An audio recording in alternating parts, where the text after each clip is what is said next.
by overwhelming demand, the Summer of '99 Tour returns. July 27th, FedEx Forum. With special guests 3 doors down. And Mammoth WVH. Tickets on sale now at livenation.com. Creed returns, the Summer of '99 Tour. It's time! Let's go! Bain drives. Oh yeah, oh yeah. Close. He hits and the Grizzlies have the lead. Yeah! Jarrett with a knockaway. Good defense! Morant attacking, spinning, hanging, and hitting. Woo! Let's go! Let's go!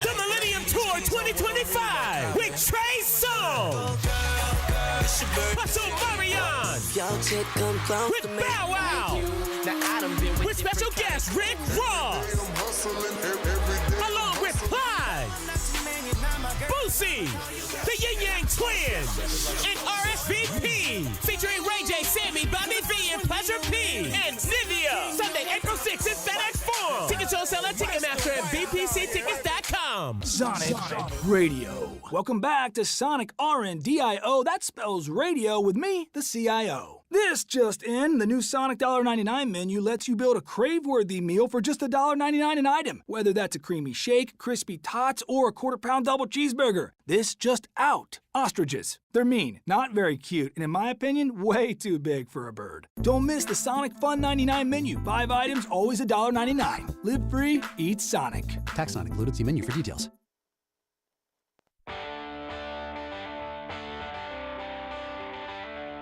Live from the Built Ford Tough studio at FedEx Forum, it's the Gary Parrish Show, presented by Ortho South, on YouTube at Grind City Media and the official Grind City Media app.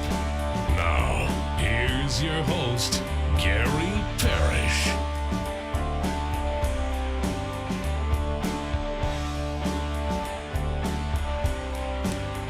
What's up, y'all? I'm not Gary Parrish. I'm Ling Whitaker, sitting in today for GP, who is on the road in San Antonio at the Final Four. But I'm here today, and we're going to hang out and talk about a lot of stuff. We're coming off a Grizz wins. First time we've been able to say that in a while. Bennett's with me. Let's go. We can celebrate a little bit of the Grizzlies actually getting a win last night. And then we're going to talk about some Final Four on the men and the women. And there's also some other college basketball happening now, which is sort of a champion was crowned last night. Yes. A champion was crowned last night. And there's another champion to be crowned this weekend besides the men and women Final Four. There's a third champion literally crowned. We're going to talk about all that stuff with Jessica Benson when she stops by in a minute. And then we got 5 things to talk about. We're going to talk about my Atlanta Braves, who are just, it's not good right now. No, it's not. What else are we talking about? We got some pizza. We got some pizza rankings. We're going to talk. A lot of news came out of Cinemacon last night. You were really into that. Yeah. I got a lot of news and notes for y'all from Cinemacon. A lot happened in the NBA tonight or last night too. Yeah. We got some good footage from last night as well. We got GP's carry out to get to. We got stuff we're reading, stuff we're watching, games to watch. We got a lot of stuff to get to, and we're going to get to it just in a minute here on the Gary Parrish Show. Shall we start on the Grizzlies? Let's start with the Grizzlies. Because the Grizzlies last night, after scuffling along for the last couple of weeks, seems like, but it wasn't really weeks. It felt like longer. It felt like an eternity. But the Grizzlies were, 3-7 in their last 10, including last night's game. But after what felt like a long time, the Grizzlies went to Miami, took on the Heat, and came away with a win. They got a 110-108 win. At halftime, I tweeted, I tweeted like something to the lines of like, if the Grizzlies played like this in the second half, it would be impossible. Because the first half, like nothing went their way. Dude, okay, so one of the big points that I make on this show is and GP is the same, I try not to tweet emotionally during the games. I try to wait until after the game to give any like thoughts or anything, because a lot of times you I get put you, your foot yeah. in your mouth, right? And I went against what I typically do last night. saw And I it, I tweeted, think. and I deleted it because I said basically that first quarter of that game last night was literally everything that has gone wrong with this Yeah. team for But that's true. weeks now. It was 7 turnovers, Jaren foul trouble, Dude, all the things. yes, we know at this point, those are the greatest hits. We know Yes. when the Grizzlies play, well, I guess maybe the worst hits, but the Grizzlies play the worst hits, they don't really have a chance of winning a game. Exactly. It was first quarter, 7 turnovers, Jaren foul trouble, giving up wide open 3-pointers. Yeah. Tomas does the early challenge and loses his Yep. challenge the rest That's a of the way, good one. which you actually needed Yeah. later in the game. It was the greatest hits in the first quarter. But obviously, we saw what happened in the second half, and so I was like, you know what? I'm not gonna. I'm taking that bad energy and I'm just gonna get rid of it. Yeah. But the second half, it wasn't like the Grizzlies were 200 times better, right? They were like 15% better, 20% better. They still had some dumb turnovers. Yes. Jaren still had foul issues. Ja got into foul trouble. There were some plays that weren't great. Stan Van Gundy was like not Mr. Friendly to the city of Memphis last night. I don't know what was going on with SVG. He was not. I don't know. There was a lot of like, sort of felt like he was kind of down on it. It was. I heard you guys talk about it on JB's show. The former coaches, like obviously when Taylor Jenkins gets fired, the former coaches are always going to talk bad about you in those situations. Like that was I think that might have been the first nationally televised game since the firing. No, we had we did. The game here, the Celtics game. You're right. I don't know who Pete, was. Pete called it. Yeah. Yeah, it was Pete and Pete and Brendan Haywood. Yeah. So okay, you didn't have a former coach on that, Sure. right? So when you get the former coach, you know they're going to badmouth you, right? Yeah. That's just going to happen. Those guys all stick up for each other. Although, like, Stan Van got fired after one season in New Orleans. You remember? Like, he was in Detroit for a couple of years. He went to New Orleans and didn't even, I think he made it through 1 year, but he got fired pretty early on there in New Orleans. So, this isn't new to him. I mean, look, coaches, I hate when people get all upset about this because coaches know, like, there's a shelf life. At some point, you're not going to last forever unless you're Greg Popovich, especially in the NBA or Spoelstra. There's like 4 coaches who had a longer tenure than Taylor Jenkins, I think. Right. But there's not a lot. College, especially, like college guys come and go. It feels like there's a merry-go-round. GP talks about that a lot. But I feel like to blame the Grizzlies for giving Taylor Jenkins 6 years feels like, or whatever it was, like. He had a nice run. Yeah. He had a good job. Yeah, he was definitely on one last night. I just don't understand. Yeah, Stan, between that, he also said John Morant was yelling at the fans at one point. No, he wasn't. Which was not happening. He was telling the coaches to look for a replay, to sit behind the bench. Yes. He gets very animated with that. We've seen that a lot. Yeah. Ja's yelling for the replay a lot. Yeah. So there was that. At the end of the game, they said that it was Tuomas Salo's first win, which it wasn't. Wait. Because remember, Taylor Jenkins missed a game against the Lakers back in like November, December, and Isalo sat in for him and got the win. That's right. Okay, because I was like scrolling, looking I was like, I wonder if there's like a locker room celebration of them like dousing him in water and stuff like that. And there might have been. Who knows? Yeah, but that was the second win. Like, why would you do that for a guy's second win? That's a good point. I didn't think about that. Okay. I mean, it doesn't hit the same, but I get what you're saying. Yeah. I think they did that the last time, if I remember correctly, and maybe I'm misremembering, but I think that happened back in like November, December when he got the win. Yeah. Okay. All right, we're burying the lead. We got the win. We got the win. We're burying the lead. Let's call 12. Yeah. Why don't we revisit our call 12 moment first, and then we'll talk about that. I think we have the video of the game winner. Here, so they can switch everything, which they did. Morant goes on Ware, step back, and it goes! Ja Morant wins it for Memphis! Ja Morant with the a double step back jumper. Did you notice that? It's actually like 4. He takes 4 steps. It's funny when you see the other replay of where it's where the camera's showing it from behind Ja. it doesn't look as like clear cut as it did on that one. Like the shot's pretty far right. Yeah, I know. It doesn't look like it's going to fall in. Yeah, bounce. he did get a bit of a friendly bounce, but and there were a bunch of bad bounces in that game. Like a lot of missed layups. Like the Heat missed a bunch of like easy shots. We got lucky, I feel like. But John, I mean, like just getting on the rim and hope it goes in at that point, right? Yeah, it's. I mean, dude, for that to happen, like. And everyone knows that's what's going to happen in that situation. It's just awesome. And dude, like, I just felt like so much weight was lifted last night off of this team, this fan base. Like, I know it's just one win. This team has been struggling. Can we see it one more time? Yeah, let's see Kyra, it again. You don't have to have the sound if you don't want to, but I wanted to see. Josh said after the game, we came out of the timeout knowing where we were going. We were going away from Mitchell and Bam. I wanted to see who he had on him originally. I would guess it was Mitchell. It was Davion Mitchell. Yeah, and so they came up and set a screen with somebody other than Bam, and they got the switch to Khalil Ware, who, as you said, so afterwards Josh said, I saw what I had. I had a pigeon guarding me. And I spent about 5 minutes on Twitter last night trying to figure out what that means. Okay, I have that too. Let's watch the the walk-off interview with Taylor Rooks, and then we'll explain. That's right, BA, here with Ja Morant, huge game winner. Take me through what you saw on that final possession. A pigeon guard me, don't get a bucket, win the game. The way you're answering that and the energy we had in this game, this one felt personal. What was different about this one? The crowd get to booing me. They just woke me up for the second half, and I'm pretty sure they ain't happy going home now. So.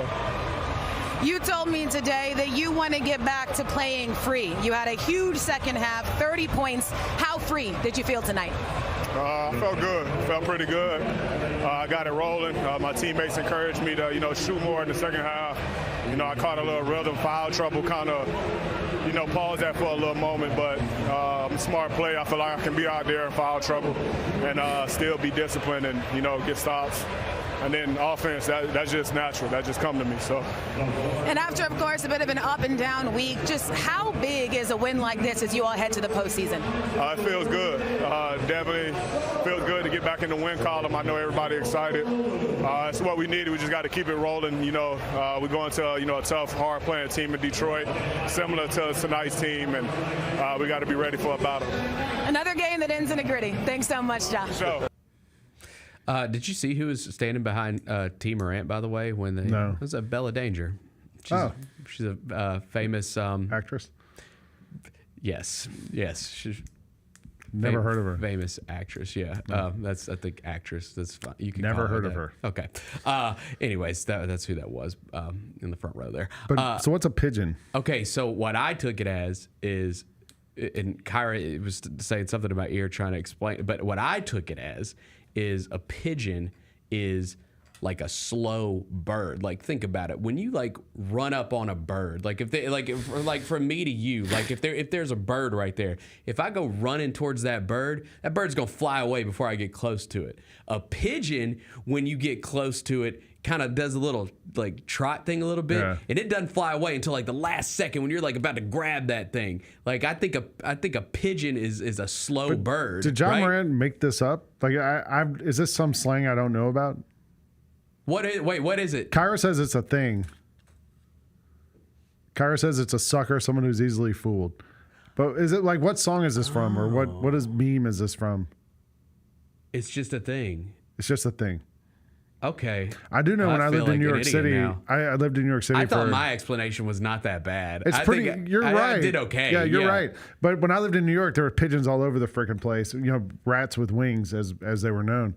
And I used to have we had a little dog, like a 10-pound, 12-pound dog, R.I.P. Starberry. And I would take her for walks in the park. Great and name. she would always try to stalk the pigeons. Yeah. And she would kind of sneak up on them. And one time she caught one. She stalked it, jumped at it, and the thing just didn't move. I'm pretty sure that pigeon was had some, disease or something. Like, I don't think you wanted to catch the pigeon because she caught it and didn't know what to do. She was just kind of sat on it. The pigeon just stood there for a minute and then she ran off, left the pigeon. The pigeon walked away. So is a pigeon going to become like a big thing now? I don't know. Some dude in the chat said there's too many old white people on this show. That's probably, there's only that two. Might be, yeah, there's only two right now, buddy. I'm not that old. I just look old. So yeah, that's what I thought with the pigeon thing. But I guess I was wrong. Did you do a finger gun gesture when we won? I did not. I did not do the finger gun thing. I didn't either. I know a lot was made of that last night. Why are we making a lot of it now? I saw Drew Hill from the Daily Memphian pointed out, like, Ja's been doing this all season long. All season long. So why is this now a thing? And we've seen now people are finding video clips of Dyson Daniels, LeBron James, Steph Curry, lots of people doing Brandon guns. Podziemski last night in the game right after us. Yeah, whatever. It is what it is at this point. It's not going to go away. It's just one of those things. Do you know what the Streisand effect is? This is something old white people know about. Yes. I feel like that's what's in play here, because it's no one knows who. Someone says if you don't know who Bella Danger is, yep, don't know. Sorry. The Streisand effect is when you complaining about something makes it bigger than it actually is, and I feel like that's what this is with the Ja thing. Like, if people aren't talking about this, if the NBA is not leaking stuff to the media, like this, probably no one cares. But now it's become a talking point. Yeah. And we'll see. Like, I know that there was like obviously there was the report came out after the fact from Shams saying that there was kind of a warning to lay off of it, right? Yeah. And he did it less. But dude, he was like pointing at his bench last night. The bench is doing it too. Like he's not doing anything towards the opposing team. I don't know. The whole thing is annoying to me, and I'm kind of just sick of it being a headline. But it's not going to go. It reminds me a lot of the Allen Iverson stuff back in the day. The dress code, when they changed the dress code, and that was kind of unofficially because of AI, right? Yeah, like they guys had to wear the guys had to wear suits or like button up. No, it was business attire was the rule. I was working at Slam Magazine at the time. We were part of the problem. Because we every picture in Slam was dudes wearing oversized jerseys, and like we like it felt like it was sort of targeted at us too, and so they came out with this rule that you had to wear business attire if you were on the bench. You had to have on a sport coat or nice jeans. Part of that was like I forgot what year it was in the NBA Finals. It was the Sixers and the Lakers. Might have been 2001 when Allen Iverson stepped over Tyronn Lue in those finals. Kobe showed up to every game, and he was wearing like these giant Mitchell and Ness jerseys, and and I don't think the NBA was loved that the guys were showing up dressed like that for the games. And then on the bench, there were games where Iverson was hurt and he was wearing stuff like that. Yep. So that was where that all came from. And I don't know, now maybe that it feels like the rules are a lot looser on the bench now, because you see guys wearing jeans and, I mean, Ja had on a shiesty that one game where he sat behind the bench. Like, there's a lot. I think it's a lot different now than it used to be. But yeah, it does feel slightly targeted, selective rule enforcement. Of course it does. Of course it does. Yeah. I mean, it feels like it's coming at not just Ja. I think like all of us in Memphis kind of feel like this is like why don't you treat us the way we played the Warriors the other night. Do you see the way like Draymond Green talks to the refs? You mean like getting this close to their face, yelling, and screaming at them? all that. Like, and then if anybody else does that, it's not allowed. Like, I feel like, I don't know, the whole thing feels like. We also have seen like other guys do things not equivalent to what Ja got suspended for, but arguably worse in different ways and get lesser suspensions. So I don't know. The whole thing is just weird. Yeah. That was awesome. Again, I think, obviously getting the win and the game winner. I don't think that it necessarily means that we're so back or anything like that. Like we got a lot of work to do. Yeah, we won by 2 points on the last shot of the game. Luckily, we did move up into 6 last night.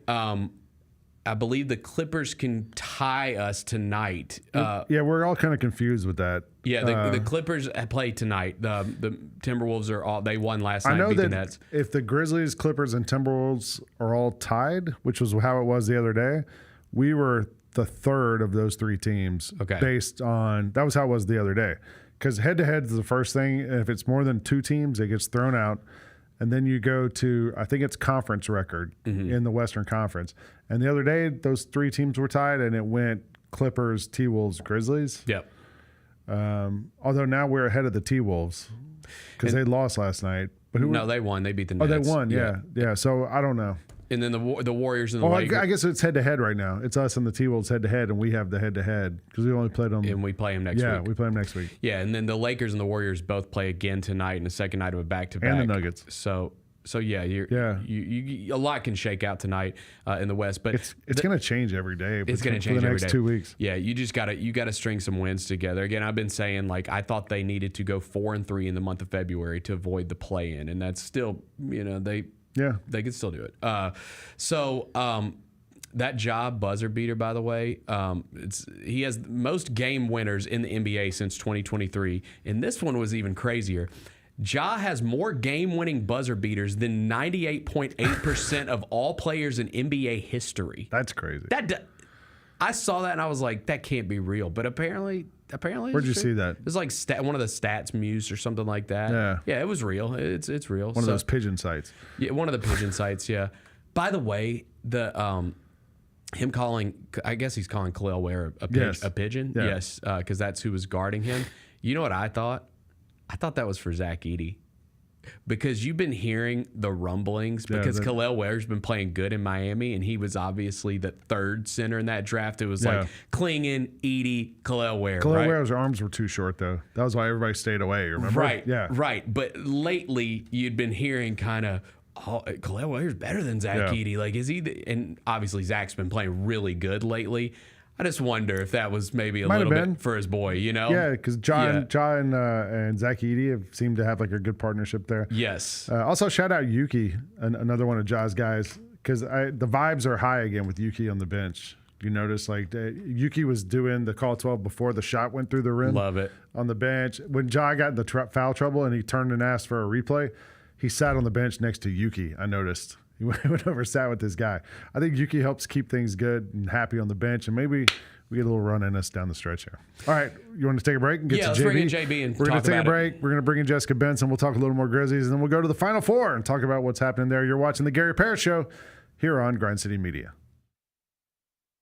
Grizzlies fans, dunks, dimes, and no-looks are great on TV, but nothing compares to catching them IRL. And that starts with buying tickets at Ticketmaster, the official ticket marketplace of the Memphis Grizzlies and the NBA. Ticketmaster gets you to the game so you can catch every highlight in person. From seeing your favorite Grizzly stars up close to hearing the squeak of the sneakers on the hardwood. Put that jersey collection to use and get tickets at Ticketmaster. There's no better brag than saying you saw it live. See you courtside, Memphis.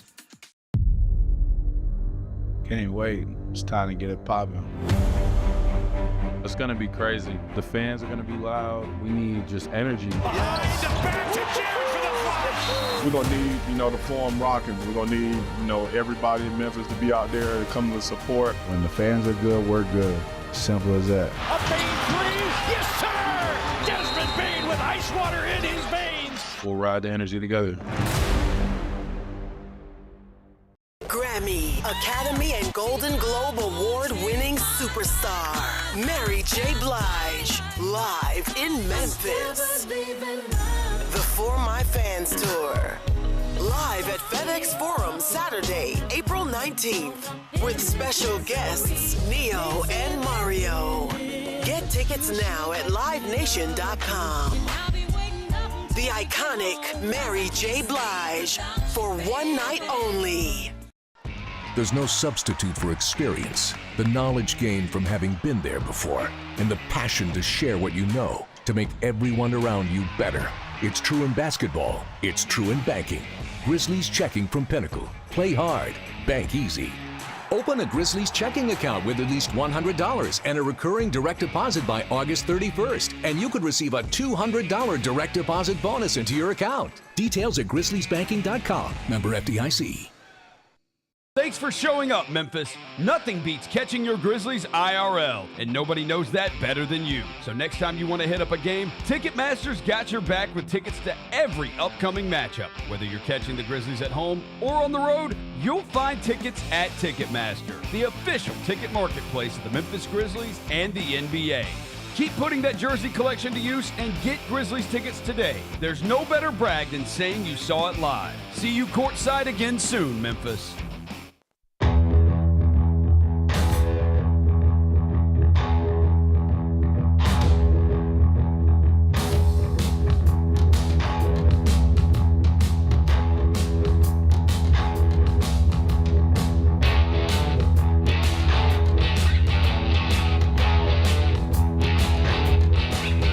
Welcome back to the Gary Parrish Show here on Grind City Media. Lang Whitaker sitting in for GP today, who's at the Final Four. Bennett Doyle with me as always. And in the studio right now, Jessica Benson joins us.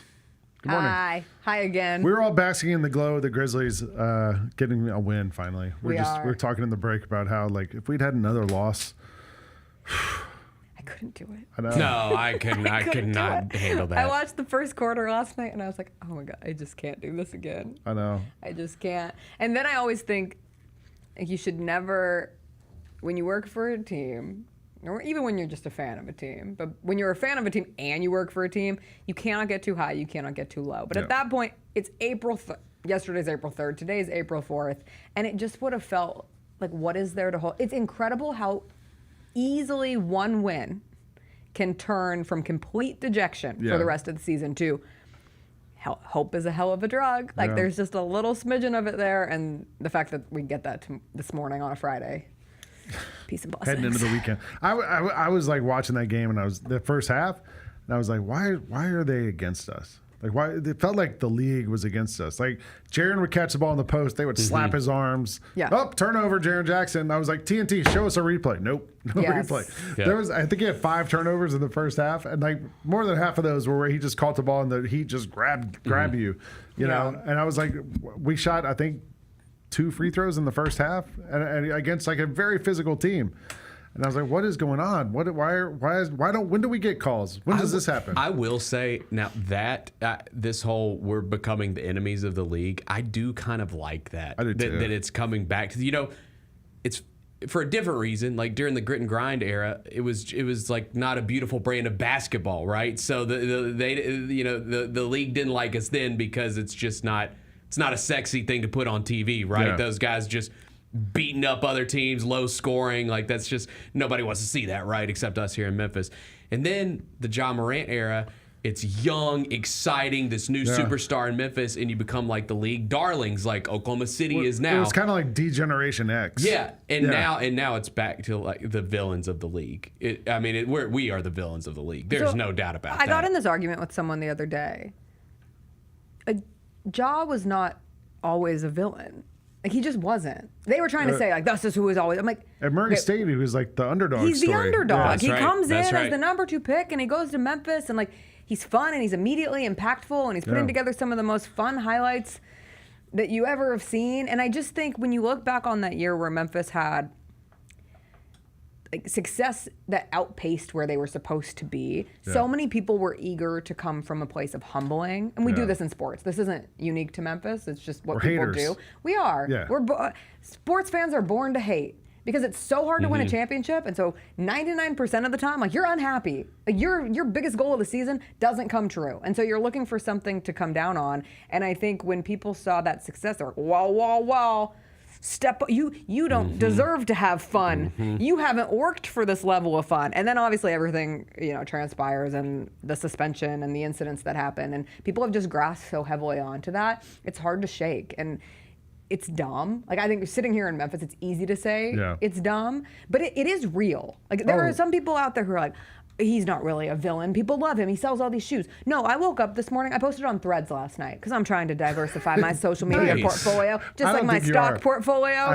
This is the time to do it. I think you love posting on like anything. You're looking for outlets. No, you have like some sort of fundamental need to be as out there as you can. No, I don't. I don't want to do it. I really dislike it, and I forget about Threads all the time. Don't do it. And I forget about just Blue delete Sky. it off your phone. I'm trying to grow the show. I'm trying to do. I respect you becoming the Threads person. You're the biggest media personality, at least locally, on Threads. There's no question about it. Well, I got lucky. I got added to some voices of bet basketball. I bet I have more followers than you. On Threads? Yeah. How many do you have on Threads? JB goes pretty hard on Threads. Let me know. When I go How to do I find Instagram, it? Is it on my phone? You know when you go to Instagram and it's like suggested does it? threads. Oh, I get your that's so suggestions. Funny. But I always forget to post on Threads, but I try because I do. It actually is the most I have on anything. I have 59,000 on Threads, which is way more. stupid. Like, I don't know how this happened. It was an accident. I got the Blue Sky because I got added to some NBA following. So what happened to you on Blue Sky happened Mark to me Cuban on Threads. keeps tweeting out, or not tweeting, but Mark Cuban keeps posting it. So I've picked up all these followers. I need to start posting on Blue Sky. I'm really dedicated. I don't post to Blue on it Sky. though. That's the funny thing. I don't either. I'm trying. I just wanted to grab my handle before somebody else got it. That's true. Yeah. Me too. But there's a very I haven't posted on organic, Threads authentic community on Blue Sky that's very excited to have anything Grizzlies related. So I am trying to be better at that. Anyway, all that to say, I post on Threads and I kind of just leave it alone. And then I get these notifications this morning, and it's most people. I was just saying nobody's better in the NBA with the ball in his hands in the final seconds for a game winner than Ja Morant. And people hate him. Like, oh, he's the only thing he's good with in his hands is a gun. Mm-hmm. What NBA have you been watching? Ja hasn't done anything. This is so stupid. When in a league where Jokic and Steph Curry. And I said, okay, both are great. Yeah. What I was saying is this is on Threads. Yeah. Yeah. Well, consider the source. But it happens everywhere. It would happen on Twitter. It would happen on YouTube. I mean, there would be people in the chat comments today. And for whatever reason, there has been this collective outside of this city that has turned Ja and thus the Grizzlies into a team to look at and hate to some degree. And so if you lean into it, then it's more fun. But that's like people are hating on the Thunder right now when that should be a pretty doesn't cool it feel story. Different? I think it feels different. People want to see this franchise fail. I think they people, do. If you want me to go big brain on it, true. I think people want to see this. People want to see the city fail. People hate Memphis. It drives me berserk. Kind of like berserk. I didn't mean to do that. But when I travel or when I'm with people, like every time I say, "Where do you live?" I'm meeting someone new. I'll be honest, I live in Memphis. For the most part, when I tell people I live in Memphis, I don't get a reaction. I get this face every time. Oh. No. How do you like it? I love it. I'm with JB. Like I've made it my home. I'm with JB. Come on. I get that too. Yeah. Yep. I do think there's some connectivity there. But again, that lends towards the chip on the shoulder city. Like that's why the city rides so hard for its own, because it does feel as if there's this energy existing outside that it is us against the world. Memphis versus everybody exists for a reason. I guess. I don't know. I feel like we're oversensitive to it, right? Because we're here. That too. Like we live here, and we don't want people to hate on the place where we live. Well, this is also being all we sensitive got. is human nature. This is our only pro sports team. Like this is our baby, man. Like this is the whole city cares about this thing, right? Like, it's very much an identity connection. The last 5 years, this has been like our best shot of winning a title. This is the closest we are in any of the sports that are here. The Memphis Showboats ain't winning the UFL anytime soon. Although Ken Wisenhunt did return.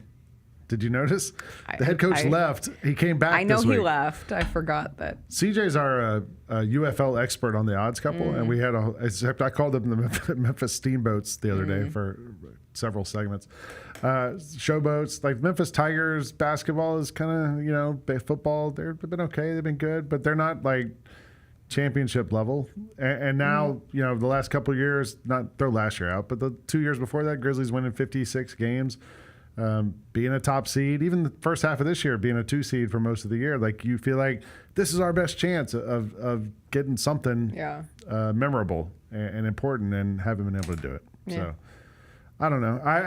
I'm hopeful because you know what? You can choose to be two things this morning. What's you that? can be a little more hopeful than you were yesterday, or you can continue to sit and say, did anything really change? And that might be the most factual and the most logical response, but I'm an emotional person, so I'm going to lean on a little bit of hope. I'm going to enjoy the joy that I felt watching Ja hit the gritty, watching Ja run into T's arms. Like 2 great moments at the end of the game that represent just a really fun win. Call Khalil Ware a pigeon. Calling Khalil Ware a pigeon and having everyone be like, what the hell is he calling him a pigeon for? Yeah. But it was great. It's provocative. It gets the people thinking. I was also thinking this morning, speaking of Memphis, when I run for mayor, first thing I'm going to do is get a pothole fixing committee. I don't know what we're going to call it. Maybe a big truck that goes around and fixes potholes. That's all they're going to do. All day, every day. you go around and fix potholes. Don't you think that's something to just make people happy? Yeah. Yeah. It's an easy. We just fix every pothole in the city. Easy fix. That's probably easier said than done, actually. At least make an effort. Yeah, I got you. We'll have the pothole. I don't know. I shudder to think what the pothole situation coming out of these torrential downpours and flooding in certain parts is going to look like after this weekend. No, but like if they would have lost last night, I mean, we were just talking about the play-in at this point, right? Like there's no, you're just.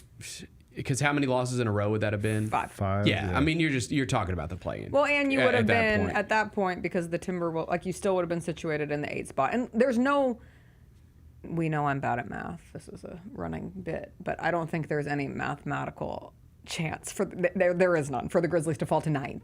There's no chance. There's no chance that they fall to 9th. The Clippers, who are currently in 8th, are 6.5 games behind. The Grizzlies are 7 losses from the 9 spot. Okay, they only have 5 games left. Yeah. So, math. But it would have felt really bad if you go into that as the 8th seed and you're losing. So many people were quick to jump on they have 6 games left coming out of the loss to the Warriors. What's the record that they need? Yeah. And I was very quick to say, I don't care. 4-2, 3-3, 1-5.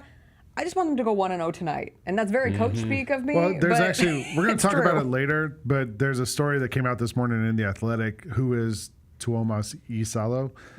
And he talks about having the situation in Europe where he had to take over a team on the verge of relegation. Yeah.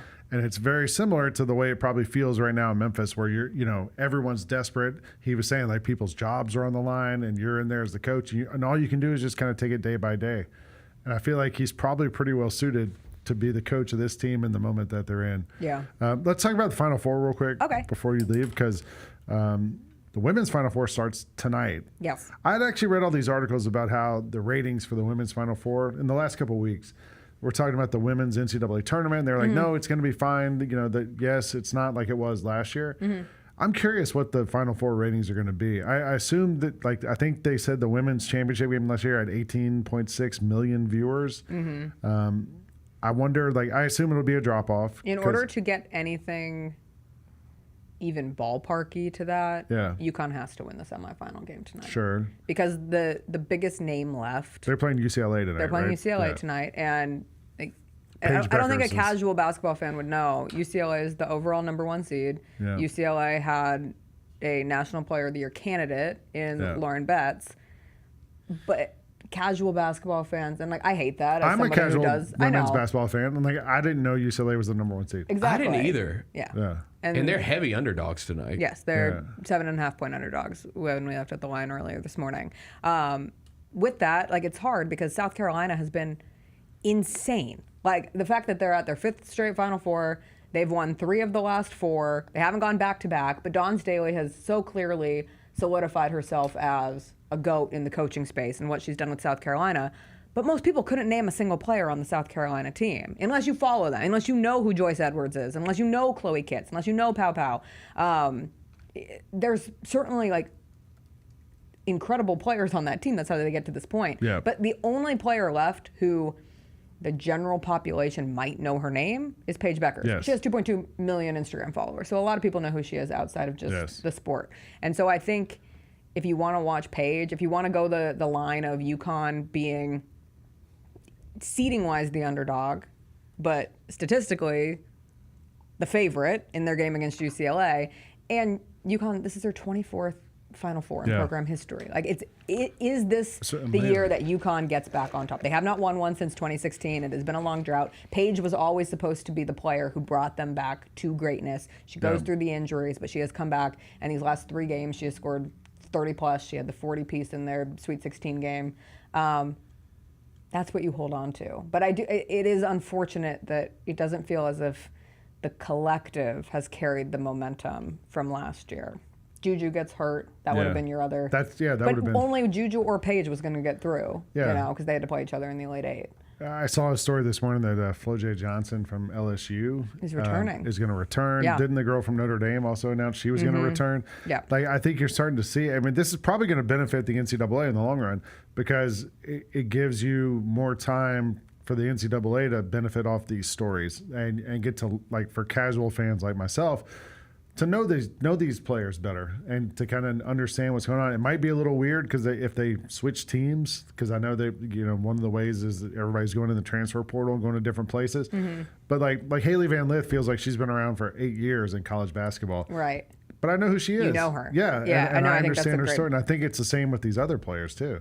Yeah, and the thing with players deciding to return if they have eligibility remaining, or in Olivia Miles' case, she was just projected to be the number 2 pick. But the WNBA is in the process of renegotiating their next CBA, and perhaps your rookie salary, not perhaps, likely your future rookie salary is going to be greater if you're looking at the 2026 contract structure versus what it is this year. And it's an interesting thing because you can, if you're Olivia Miles, who was one of the best players in women's college basketball. I mean, there was a time this season where Notre Dame's ranked number 1. Olivia Miles and Hannah Hidalgo, the Notre Dame backcourt, were on the front cover of some magazine. Like, who can stop it? It wasn't Slam. I think it was.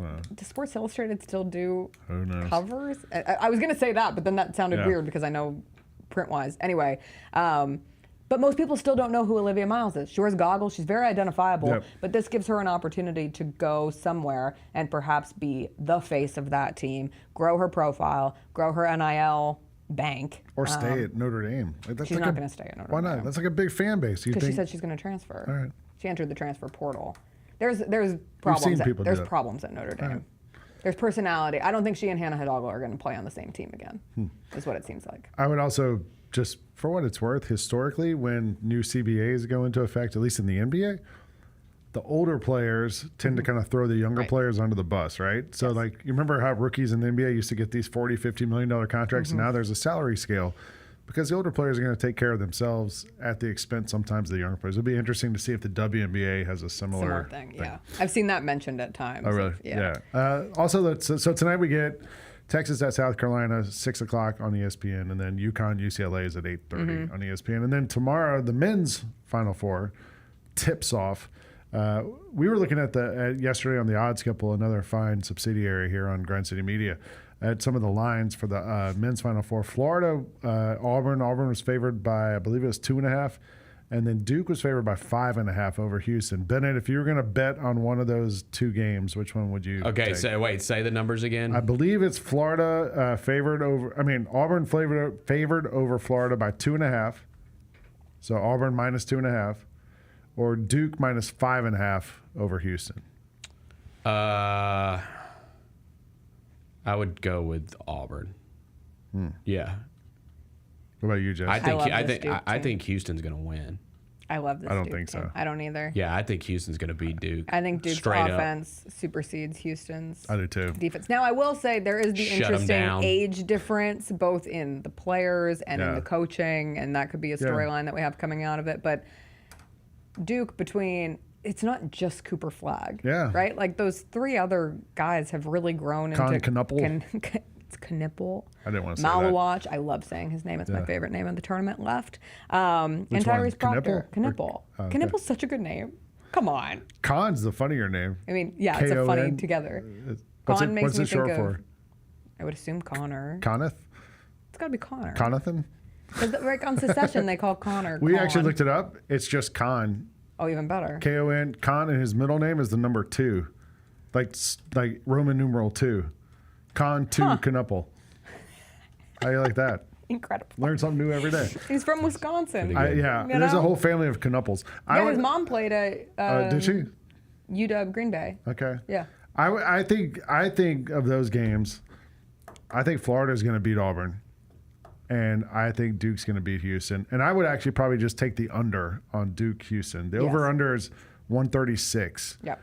Like, if Duke scores 60 points, is that enough to beat Houston? Because they're not like a powerhouse offensive team, right? Mm-hmm. So my thought is take the under on that one. But who do you take in the Florida-Auburn? I know what I want to happen. What's that?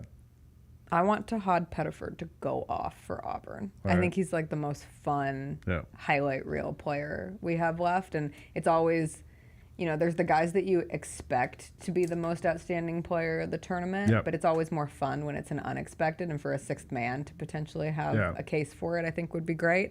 But that Florida team is there any player left who you want the ball in his hands more than Walter Clayton with a big shot on the line in the tournament? Cooper Flagg. I don't know. I'd take Walter Clayton based on how the LJ tournament's Cryer? gone. I'd still take Walter Clayton. He's an amazing just like shot the big maker, ball, but big Pettiford shot is guy. too. Yeah, Pettiford is too. Pettiford's made some incredible shots too. Pettiford is a weird comparison. It reminds me of like a better Jeff Teague, like just the way he's built and the way he plays. And Jeff Teague wasn't a scorer like that, but that's what he reminds me of. And my favorite name left in the tournament besides Concanipple, Denver Jones. That's a good one too. The guard for Auburn. It's a great name.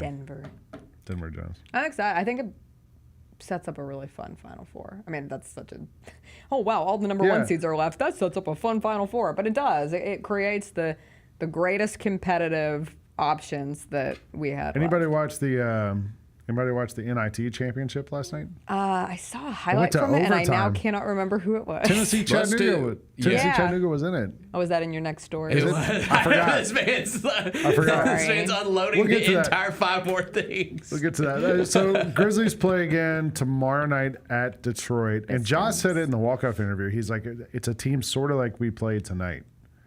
A physical team, like the Heat. Defensively, and the Pistons are trying to kind of make their name as like the bad boys are back. You know, you got Isaiah Stewart running around out there, fouling people. Yeah. And he sat out his 2 games. Yeah, they played the other night and they were missing 6 rotation players. Can I just add one more? Because I just got another Threads notification. Someone goes, Luka, LeBron, KD, Lillard, Trae Young. There's a lot of them better than Ja. Just because he hit 1 game winner in 2 years doesn't mean he's clutch. Yeah. Tell me you don't pay attention. Like, that's the problem. Jessica, Ja Morant has more game-winning buzzer beaters than what I wanted you to bring up. 98.8% of all players in NBA history. Thank you. Here's the thing, guys, and I've talked about this on your program many times. Don't listen to these dummies on social media. But they're people. These are people No, with they're not. yes, They're they bots. are. Half of them no, aren't they're even real not. people. Not on Threads. Come on, no one's using Threads. We know that. Threads doesn't really exist. It's a long con being played on us by Mark Zuckerberg. I give credence to people with opinions because it is the closest thing we have to a social marketplace. And don't get like not on X. There's a ton of bots, and don't trust anything you see in comments. But there's a level of disconnect between what we see and understand here in Memphis and what the greater it's just a bunch of haters, NBA man. population. Just screw them people. I know. Like they're still real. I mean, you can say screw them, but they're still real. You know what I give a lot of credence to? My opinions. Cool. Like hey. That's such a us women could really take a page out of the Lang Whitaker book.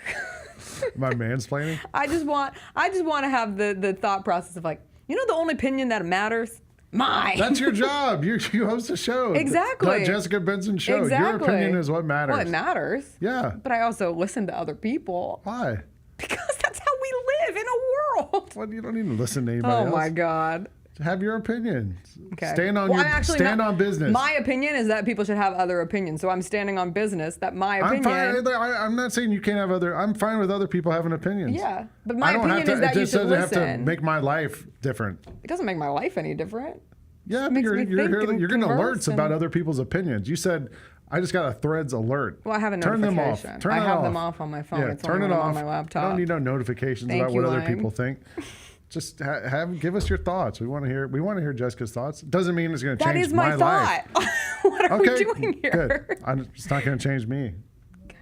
I want you to have your opinion. Bennett, you have opinions? Sometimes, yeah. Yeah, I think we all have opinions. I just listen to other people's, and I like to listen and get to learn people. Just don't let those people change your opinion.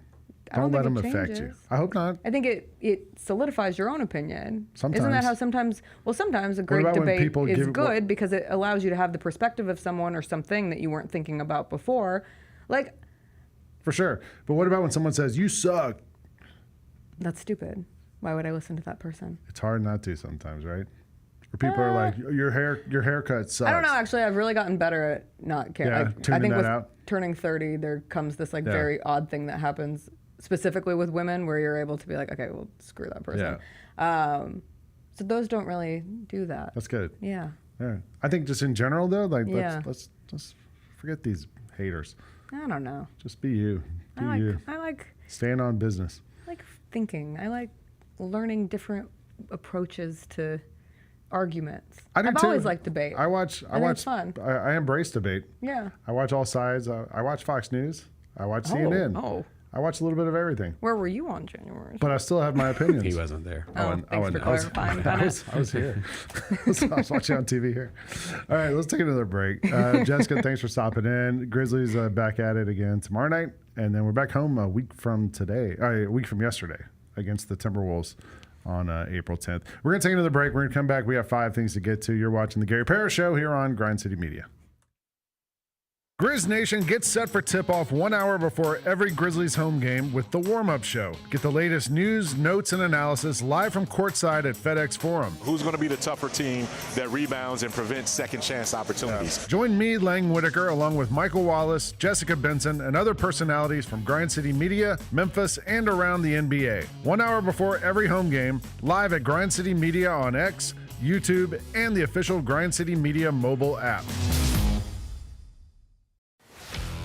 Let's face it, there's a lot of trash talk in basketball, but the great teams let their performance do the talking.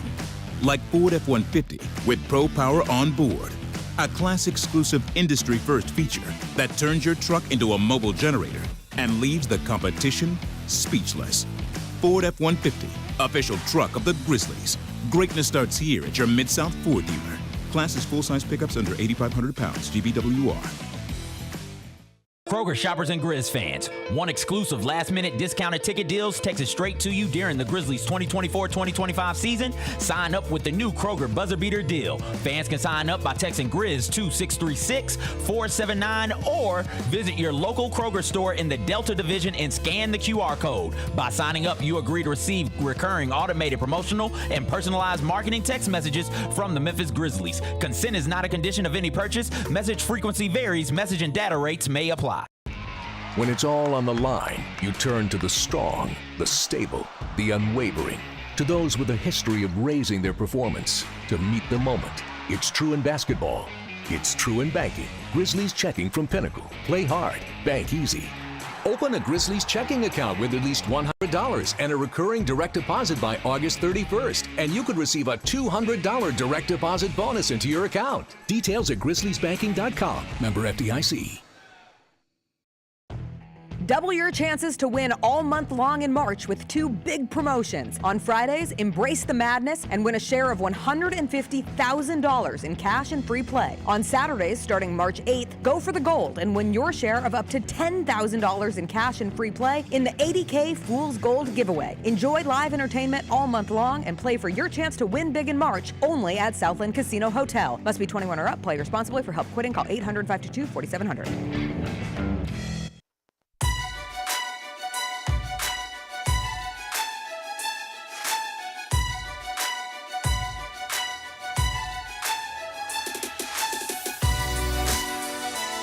Orthopedic injuries can be unpredictable, unforeseen, and unscheduled, and Ortho South understands this better than anyone. Since injuries don't make appointments, you don't need to either. Ortho South welcomes walk-ins during the weekdays, on evenings, and even on Saturdays. So the next time an unforeseen injury makes an unscheduled appearance in your life, visit orthosouth.org to find your nearest urgent care location. Just walk in, and Ortho South will take care of everything, especially you. Learn more at orthosouth.org. That's OrthoSouth at orthosouth.org. Now, we have 5 more things you need to know, including some breaking news. Number 1. Thanks. Bennett Lang Whitaker here sitting in for GP. Also, shout out to Ortho South. My son had to go a couple weeks ago. Shout out to Broke Ortho his South. ankle. They fixed my back. Yeah, my son broke his ankle playing basketball, and we went to Ortho South, and he's back. He's back now. Well, they didn't like. I still have a little. They didn't do surgery or something. But they saved me. They fixed you. Yes. Made you feel better. They made me feel better. You want to feel a little better? John Morant's not getting suspended for the finger guns. Although Shams Charania from ESPN just tweeted that he's getting fined $75,000 for finger gun gestures. Yeah, I thought he would get fined just because in the Shams second post yesterday, he said that there was a warning from the commissioner about the finger gesture. So I thought there would be a fine regardless.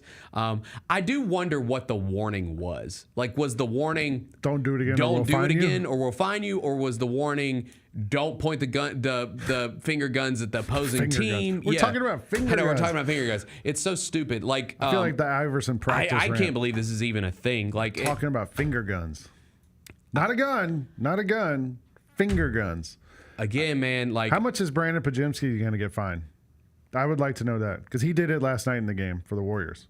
That's right, and the argument's going to be, well, he wasn't warned. Okay, why wasn't he warned? Yeah, like why wasn't the league warned? If it's a thing, then yes. warn everybody. Why are the rules different for Memphis than they are for other people? Yeah, and that's the thing. Like Bennett, we were talking about, like people in Memphis feel differently about this.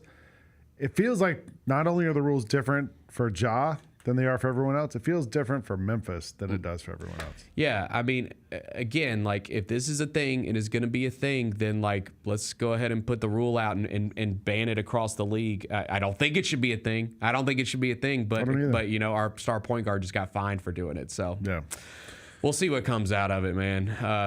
I think it's all silly. But I do too. Whatever. All right, number 1. Final Four. Did you already play the number 1 thing? I did already play the sounder, yes. So let's start with the Final Four, which I already stepped on it with Jessica because I wanted to talk about it with her a bit. Women's Final Four starts tonight, and then men's Final Four is tomorrow night. I feel like we're going to end up with Duke and Florida in the Final Four, 2 programs everyone loves to hate. That I've got Houston and Auburn. There we go. Yeah. Why do you think Houston beats Duke?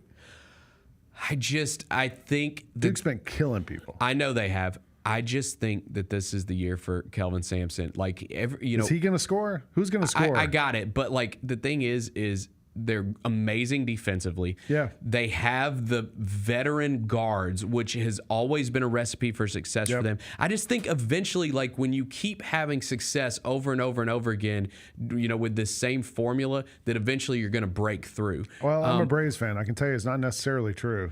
And listen, I think like Duke, they've got an amazing roster. That obviously Cooper Flagg is going to be the number 1 overall pick in the draft. It's not like we've seen number 1 overall pick. I mean, when was the last time Carmelo? Like when was the last time the number 1 overall pick, you know, led his team to an NCAA championship? That's a good question. It's probably happened since then. I'm probably forgetting something. I don't think so. I mean, Paolo Banchero didn't win the title, did they? No, they didn't win the title. I'll look it up. So, anyways, I think this is the year for Houston. I had them as my national champion. You know, when the brackets were set, I think this is the year that Kelvin Sampson breaks through with that team. So I'm going to stick with it. Number 1 pick, Zach Ricochet, nope. Wemby, nope. Banchero, nope. Cade Cunningham, nope. Anthony Edwards, nope. Zion, nope. No. DeAndre Ayton, no. Markelle Fultz, no. Ben Simmons, LSU, no. Anthony Davis. I bet it's Anthony Davis. It might be. Cat, did they win it? No. At Kentucky that year? No. Andrew Wiggins, Anthony Bennett, it's got to be AD. Yeah, 2012. Yeah. All right. But yeah, I feel like Duke, they're just going to outscore Houston. Houston's going to play great defense, but they can't, like, even if you defend Duke really well, they're going to score 60. Mm-hmm. They're going to score 65. And I don't know if Houston on a good day can score 65 against Duke. I could buy Duke's that. a great defensive team too. Mm-hmm. Houston's number 1 overall defensively. We looked this up the other day. They're also like number 5 offensively. It's not like they're terrible on offense, but I feel like a lot of that is their defense is so good that it kind of gives them turnovers and transition, opportunities. And I don't know if Duke is going to give them those opportunities. I mean, dude, I know it's a chalky Final Four. This is a good Final Four because I think it's really hard to say, right? Like if any one of these 4 teams hoist the trophy, I'm going to be like, okay, like I don't think I would be shocked by any of them winning it. I feel like Florida is the team. Like everyone's talked about Auburn all year long. We've talked about how great they've been. Janai Broom's been awesome, yeah. And throughout this tournament, you keep looking at these Auburn games and being like, well, this is the one where the matchup doesn't work for Auburn. Michigan, you're like, oh, they have too many bigs. Janai Broom's not quite big enough. He's not going to be able to hold his own against him. They win anyway. I kind of feel like you look at this one, you're like, Florida kind of has a more, to me, well-rounded team than Auburn has. Like they have all those kind of. I'm also terrified of relying on Chad Baker-Mazara if I'm Auburn because who knows what he's going to do. He might get thrown out of the game. He might whatever. But I feel like Florida has all these players, and at the same time, like I don't want to be like, well, Clayton's going to win it for him, or Condon's the best player in this game. He's going to be awesome. Auburn just keeps winning. Yeah. And so picking against him feels like picking against the Chiefs in the Super Bowl or something like that. You know what I mean? Like, they just keep winning. So, I don't know. Yeah. We did have a champion crown last night. We did? A local champion. I mean, can we call them local? For They're sure. in the same state. And they're closer than Cal Irvine is. Yeah, I think we have the video of the UT chat. I don't know what's UT the chat. Mocks. Chat. Okay, They're the knew that Mocks. before. The moccasins. Because Cal Irvine is the Anteaters. It was the Anteaters against the Mocks. We got the final play. Pounder. Tillis hoists it deep. Loiston, he does catch it. He dumps it underneath the shot for the win. No! By Curry and Dixon. And Chattanooga wins their school's first ever NIT championship. Nerves, man. Nerves. You're in overtime. You get that wide open. You never get that wide open for a game winner. Use the backboard. Yeah, man, that's tough. That's gonna haunt that kid. Okay, so the UT chat wins the NIT championship, and you really surprised me when we started talking about this because I was like, damn, man, the NIT is really falling off because it's not Madison Square Garden anymore. All due respect, the championship was between UT Chat and UC Irvine. Not the biggest brands competing for an NIT championship. And you were telling me about this other tournament that we knew about. I didn't know about it. It's been around for a minute. The CB Invitational. The Crown? It's called the Crown. That's the other one that's happening. Okay. I don't know if it's used to be the CB Invitational. There's this tournament called the Crown that's also happening. And there's like $1 million prize or something like that to the team that wins it. And the championship's in Vegas. And so that is happening. I think their Final Four starts tonight. It's, let's see. It's Villanova was in it. So tonight, college basketball Crown semifinals. You get Boise State at Nebraska. Okay. UCF at Villanova. So like real brands. Yeah. They're all playing in Vegas though. They're all playing at the T-Mobile Arena in Las Vegas tonight. So the Crown has surpassed the NIT. But it's brands. Villanova is the biggest one by far. Like they just hired Kevin Willard, and I don't know if fans travel for this. I guess it's sort of like playing in one of those like Bahamas tournaments, at the start of the season, like where hey, let's go watch our team play. I mean, I feel like the reason that these teams are all competing in this is because you get the cash prize. Yes, 100%. Like if the NIT wants to reclaim itself as the #1 tournament outside of the NCAA tournament, make a deal with FanDuel and get some money. I think you got to get a cash prize involved to get these schools, because that's the thing is like in the transfer portal era and I like once you don't make the field of 68, a lot of these teams are just like, all right, we're done with this season now. I got an idea. We don't want to. I think what they should do is, because the transfer portal is probably going to get changed in the next couple of years, right? Like the timing of it and all this stuff. I've seen all these complaints about. Yeah, they need to push it back a little bit. Right. Yep. Outside of the NCAA tournament. Yes. So the Crown should come along and be like, the day after the NCAA tournament, we're having another tournament, $2 million prize. Anybody who wants in, let us know, and we're going to pick our favorite 32 teams. So you could lose in the NCAA tournament and go play in the Crown. Okay. Just make some cash. I don't hate it. Congrats to UT Chat. Yeah. Congrats Local team. to the Mocks. Yeah, we love the local teams. We love the locals. Number 2. In the NBA last night, a lot of stuff happens. Everything, every night from now on is going to affect the Grizzlies in some way. So you gotta wake up and watch the scoreboard, see what happened. And last night we had a couple of games that will affect the Grizzlies one way or the other. I guess the biggest one was that it didn't Nuggets go our way Warriors, last night. Okay, so last night that's tonight, Nuggets Warriors. Last night it ended up being that the Timberwolves got a win. Timberwolves beat the Nets, and you had the Anthony Edwards scare, and it was like, you never want to root for injuries, but there was a moment that when he's getting carried off the court that I'm like, oh, dang, this might have really helped us as far as like positioning. And then he ended up coming back and ultimately playing at the end of the game, and they beat the Nets pretty easily. So the Timberwolves didn't help us. The Warriors won also. Yeah, that Warriors-Lakers game, which, by the way, the back and forth last night in the fourth quarter of that game was I got the video of it. Kyra, if you want to play it, it's like a minute long, but it's pretty insane. This little back and forth sequence. Warriors by 7. Green sets a screen. Curry 3. Come on. The weird part is it's a 7-point game, and this feels like the second quarter of an All-Star game. Here comes Reeves. He'll fake a three. Hachimura gets off to LeBron. Green is right there. Here's a three, LeBron. Look at LeBron. LeBron just laughing at him right Boy, here. the answer by LeBron. Like, does that look like he's serious? It ain't over. You know? 33 for Curry. Here comes Steph the other way. I know it does feel like it's tighter than it actually is. Curry and Finney-Smith will defend. Curry inside, snakes, feeds, Green side. It's Pajemski. His three. Good. Oh, what do you do after that three? I saw a gesture. I did too. I saw a gesture. $75,000. Yeah. Where's the fine? Final.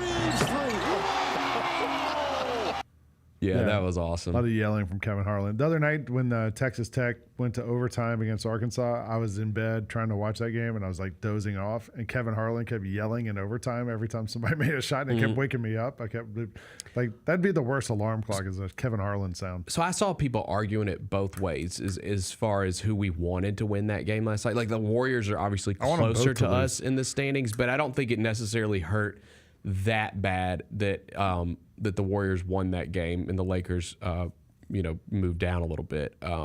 So we'll see what happens. They both play again tonight. So a lot can shake out tonight. You've got Lakers playing the Pelicans, and then you've got the Warriors Nuggets. I believe those are both home games.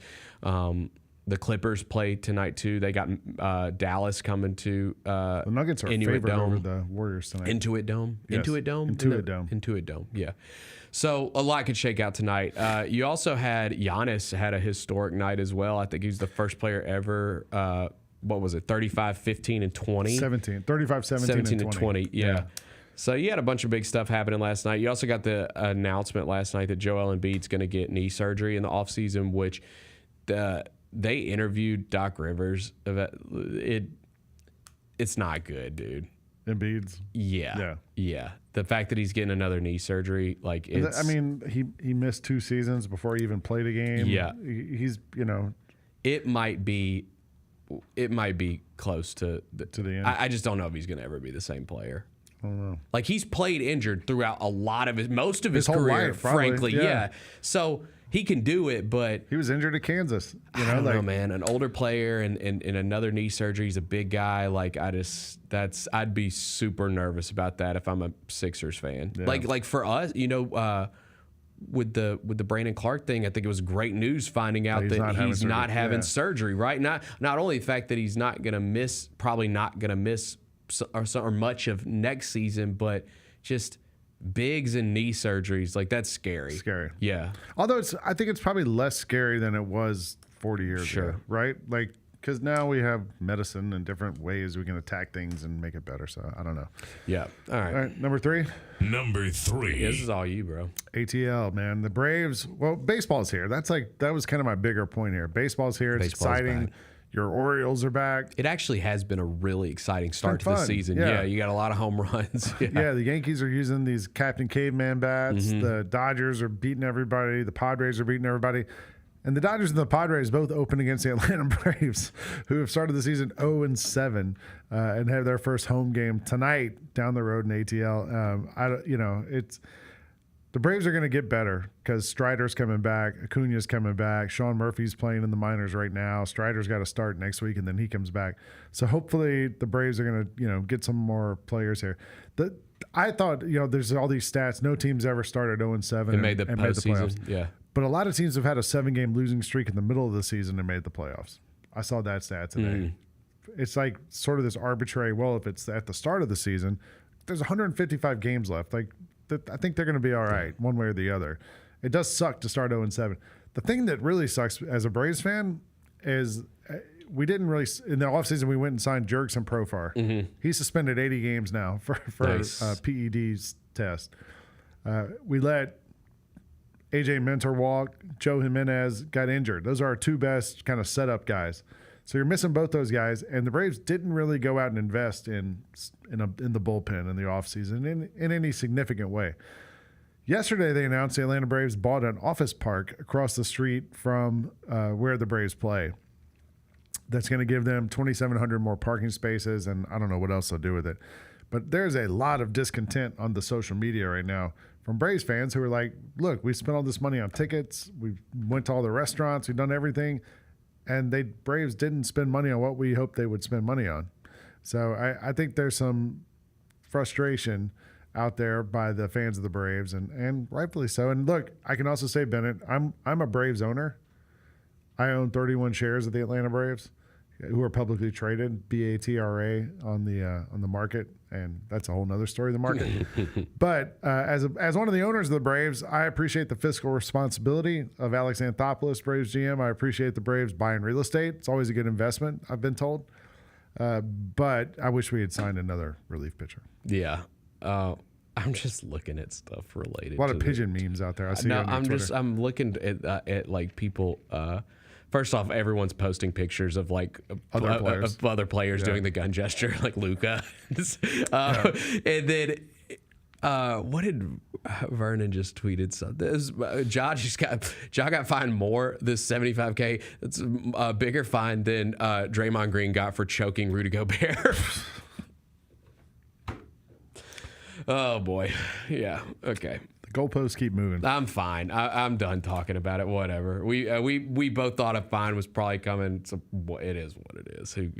I would like just the next time there's a media availability with the league office, an explanation. Yeah, of it. Why is it different for us? Yeah. Number 4. The Commercial Appeal, the newspaper of record in Memphis. Well, I guess the Daily Memphian. It's not really a newspaper though; it's a news site, right? But the paper of record here in town, the Commercial Appeal, has put out pizza rankings. You can still get the paper. I'm saying Daily Memphian doesn't exist as a newspaper. That's right. That's right. It's not a print. Right. thing. It's digital. Yeah. That's what I meant. So the Commercial Appeal is a paper. They still got papers. Yeah. Yeah. And digital as well. Yes. Why are we? I don't know. I don't know either. I would say that if you want to get the best pizza in Memphis, the Commercial Appeal is doing a bracket for the best pizza in Memphis. Okay. They've got it down to a Final Four. All right. Garibaldi's Pizza and Fox Ridge Pizza. Okay. Are on one half of the bracket. And this janky bracket, I just clicked on something and deleted it. All right, here I'm back. I would assume Memphis Pizza Cafe is somewhere in there. Memphis Pizza Cafe is in there, and Aldo's. Okay. That's interesting. I have never had Fox Ridge Pizza. The other three, I like all three of those. One half the bracket of the Final Four is Memphis Pizza Cafe against Aldo's. Which way would you go on that one? Oh man, I like both, and I got some friends that work at Aldo's, and it's right there. I go, no, but Pizza Cafe, that's like lifelong. Like there's a loyalty. You're a native Memphian, so like I got loyalty to that cracker crust at Pizza Cafe. I got loyalty there. I got loyalty to both. I'm gonna go Pizza Cafe just because it's old. It's old like me. Let's go Pizza Cafe. That's the one. There's one in Overton, right? Yeah, let's go Pizza Cafe. I never had Fox Ridge though. What is Fox Ridge Pizza? Do you know where that is? By the way, I just saw Evan say this. Everybody says I haven't had it yet, but is it Little Betty's? What's the name of the pizza place in Wiseacre? Because it's supposed to be awesome. They were on Diners, Drive-Ins, and Dives. I heard it's great. I've had it. It's good. Yeah, it's good. Fox Ridge is out Poplar. Out near Torchy's Tacos. Yep, I never had Fox Ridge. I love Garibaldi's. I mean, it's a classic. It's a classic. Those two are facing off on the other half of the bracket. It's funny that you brought this up. We're right now doing our own challenge in my household, and it's somewhat of a Final Four, maybe a Final Three of the shittiest pizza rankings. Like, well, I wouldn't say shitty. That's a bad word. I shouldn't say that. But basically, the like commercial pizza rankings, right? Like the Pizza Huts, Papa John's, Domino's, And you know what? It's been a while since I've had them. They all three hit just fine. Like it's good stuff. So we get a lot of pizza from Tamboli's. Do you know where that is? It's either on Madison or Monroe. It's not far from here. Pizza and pasta place. They make great. I've had it. Yeah, it's great good. pizzas. They're smaller, but they're like kind of artisanal type things. Really good. My son also, excuse me, I make pizza at home a lot. So I'll buy the dough from Kroger sells dough. I'll make it sometimes. I'll cook it myself, and then I can put whatever toppings I want. I feel like my pizza is really good too. My son saw the commercial the other day for who has stuffed crust pizza. Is it Papa John's or Domino's? I think they all do it now, but I want to say Pizza Hut invented it. One of them has it now with I think it's Papa John's. And my son saw the commercial and was like, "Oh, can we order this?" And I said, "No, we're not ordering that crap. Like that's not good for you. I'm trying to be healthy. I'm trying to get back in some shape." But that pizza does taste great. Which one? Any of those, dude. That's the thing about pizza is Domino's. it's all good. Yeah, it's all good. Some is way better than others. We can acknowledge that. But like, are you gonna turn down a slice of Papa John's because if it has the garlic dipping sauce with it and the little pepperoncini? Yeah. Like, come on, man, that's incredible. Like, that's just great stuff. You're not gonna turn that down because you're a pizza snob. No, all pizza's good. Like, come on. It's no all such good. thing as bad pizza. No, there's no such thing as bad pizza. The chat's dropping a ton of different ones. Rockin' Dough's amazing. Rockin' Dough's amazing. We can get it every game here. Slim and Huskies. Slim and Huskies is good. Somebody said Tim Bowley's too doughy. A lot of people dropping Little Italy. We do Little Italy all the time because they moved. They used to be over here on Union. Now they're over here in East Memphis. We go there all the time. That's probably that's one of the closest ones, I guess, here to the New York. I think so. Yeah. We used to order when we'd have Grizz gaming games and I had to order pizza for 8 people. I would get Marco's because you can just get a ton of pizza for a reasonable price. Billy Hardwick's barbecue chicken pizza. What? Yeah. Okay, I'll try it. That's I've never heard anyone say that. Okay, that Little Caesars has to be thrown in there as far as the Krabby. I do Little Caesars. That $5. Is it still $5? The $5 hot and ready? Because that's what it can't be $5 still. Dude, when I was in high school, we would go buy 10 of them. Yeah. Yes. We would always give them fake names, the most outrageous fake name we could, and we'd show up and they'd be like, "This food is for Caesar." Yes, Caesar had Little King Caesars. Meeks, I know about Hunt Brothers. I like the gas station pizza too. I like it all. It's all good. It's all good stuff. Any of it. Yeah. You put a slice of pizza in front of me, I'm gonna eat it. But as far as this Final Four of the Commercial Appeals Memphis pizza rankings, I'm not saying it's the best.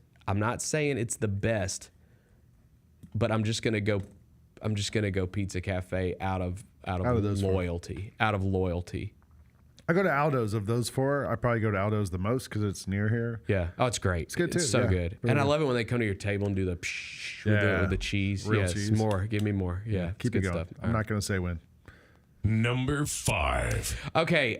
This is your Super Bowl. Let's go. All right. So Cinemacon's going on in Vegas. This is the big it's been going on since the 2010s, and it's basically the big box office, basically revealing all the big stuff that's coming. It's like a movie convention. Yeah, but it's big movies, right? Yeah, it's pretty much big box office movies. And we got so much news yesterday from Cinemacon. First, they had a bunch of great guests there. They honored Tom Cruise, and it was cool. Tom Cruise did he talked about his friend Val Kilmer who passed away and how much he meant to movies and how much he meant to the theater going experience, and that was cool. Glenn Powell won Star of the Year, I guess for Twisters. Probably for Twisters, right? Yeah, that was because probably that other his biggest movie he did that with came Sydney out. Sweeney was popular, but I think it was a Netflix movie. No, it was in theaters. It came to theaters. What was it called? Anyone but you. Anyone but you. I don't think it was. It was in theaters. Yes, it was because people were posting the videos of them coming out of the movie singing that song. The entering in the backstage before. Oh, yeah. You know what I'm talking about? Feel the rain on your skin. Yes. That It's was on a Netflix viral now. thing. Yeah.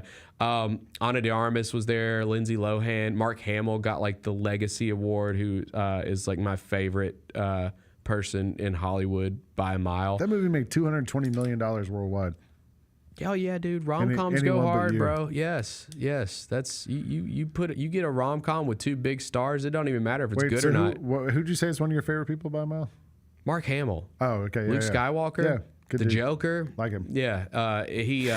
He got on stage and talked about the movie going experience. It brought tears to my eyes, for God's sakes. He's just incredible. You love a good movie. You love a good movie going. I love the movies. Yeah. I love the movies. Okay, so here's the big news that came out, right? So Disney did their big unveil of their 2025 slate. I think we might have the picture of all the titles. Yeah. Okay, so Kyra's on point today, by the way. Kyra's on point. Kyra's today. always on point. Yeah, Kyra's always on point. Why would you but I mean, that she's not? it's so quick. Like, it's just like, I think we have it. There it is. Yeah. Okay, so the big one, like the Thunderbolts, that's the new Marvel one that's coming out. Yep. They were there. Fantastic Four is coming out this summer. There's a couple cool things from Fantastic Four. They dropped the new trailer. Galactus, he's the big villain. And they announced that Sue Storm is pregnant, which is a big deal going forward, especially for like the new Avengers movies that are coming out in 26. Silver Surfer showed up in the trailer, so we'll probably see that pretty soon. Avatar, Fire and Ash. Zoe Saldana was there to present the panel for Avatar, Fire and Ash, which do not get it twisted. That movie will probably be nominated for Best Picture just because it's going to be like visually It's over 3 amazing. hours long. Yeah. And they showed a preview at this thing and they gave everybody 3D glasses and they said it was amazing. There's some ice. I mean, not ice. There's wind Avatar people. And there's fire Avatar people in this one. Okay, so this slate there's a bunch of cool stuff on here. Zootopia 2, that'll be cool. What's the Amateur? I don't know what that is, but this movie. I think that's what the chat was talking about earlier. Okay, so so there is this one coming out called Deliver Me From Nowhere. It's the last one on that list right there. That is about the making of Bruce Springsteen's album Nebraska, which is Jeremy Allen White. Yeah, and Jeremy Strong. It's one of the greatest albums of all time. So that's going to be really cool. Tron Ares, I think that's how you say it. Jeff Bridges is coming back for that one. They had Jamie Lee and Lindsay Lohan there for Freakier Friday. What a comeback for Lindsay Lohan. Yeah, they gave her comeback of the year. They gave her an award last night too. She should get like most improved player. She should be in the running at least. Like, because there was a time where she was kind of like a mess in the tabloids and everything, and now she's back making Disney movies. Yeah, they got the new Predator movie coming out, which is going to be awesome. The only thing that I love more than the Alien franchise is the Predator franchise, or that I love the Alien franchise the most. Predator is right there behind it because they're intertwined. Out of all sci-fi, what franchise category are we in here? Yeah, I mean, I would say. I mean, I guess if I'm ranking sci-fi franchises, obviously Star Wars is number one. Far you mean out away. of like franchises of like crazy alien type? But I mean, Star Wars has aliens too. Yeah, but they're not like attacking them. You know what I mean? Like. In Alien, they're trying to defeat this sci-fi alien. horror. All sci-fi right. horror. All right. Sci-fi horror. Its own different category. Yeah, it is. Yeah, Elle Fanny's going to be in that one, so that'll be cool. And then they dropped like the 2026 slate of movies, which is also like got a bunch of cool stuff. You got Avengers, Doomsday, and they talked about basically Kevin Feige talked about what. I guess a plot kind of for like what Avengers Doomsday is going to be like. Yeah. And he said the Avengers, the Wakandans, the Fantastic Four, the Thunderbolts, and the original X-Men are all fighting Doctor Doom. And, you know, they had that big cast reveal that they did the other day. He said the entire cast hasn't been revealed yet. So I wonder if we're going to get, like, since he said the original X-Men, I wonder if we're going to get maybe Hugh Jackman back as Wolverine. Mm-hmm. We could get Deadpool involved. Like, I think we're still going to get a lot from that. Yeah. There's a bunch of good stuff coming out next year too, man. Got a Street Fighter movie, Scream 8. Shrek 5. Yeah, Toy Masters Story of 5. the Universe.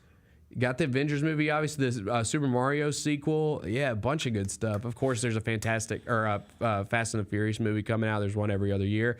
So a lot of good stuff coming out in 25 and 26. I think I'm going to say I'm the most excited about...